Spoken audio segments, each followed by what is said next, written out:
समाज में जो भी अच्छी घटनाएं हो रही हैं, समाज में जो भी सकारात्मक गतिविधियां हो रही हैं, समाज में जो भी सत्कर्म हो रहे हैं,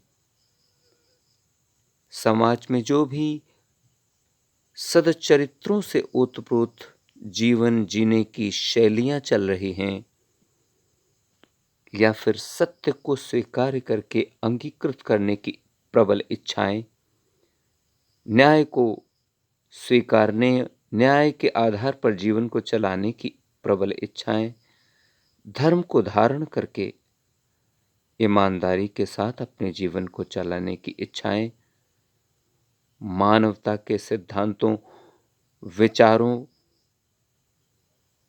के अनुरूप अपने जीवन को ढालने की कोशिशें, शांति, अहिंसा की राह पर चलकर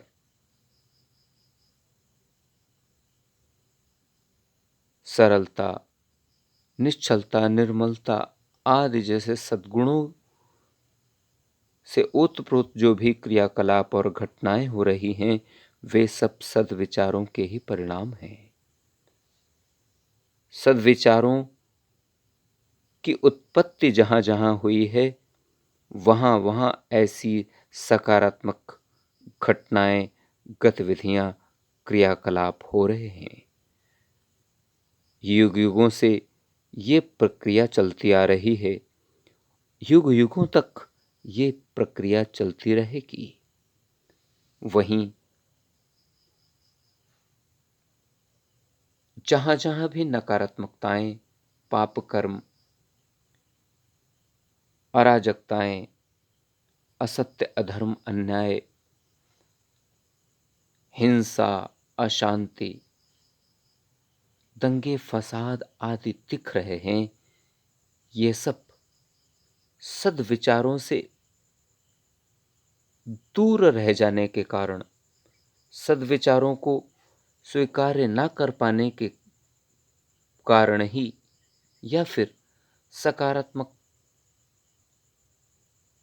गतिविधियों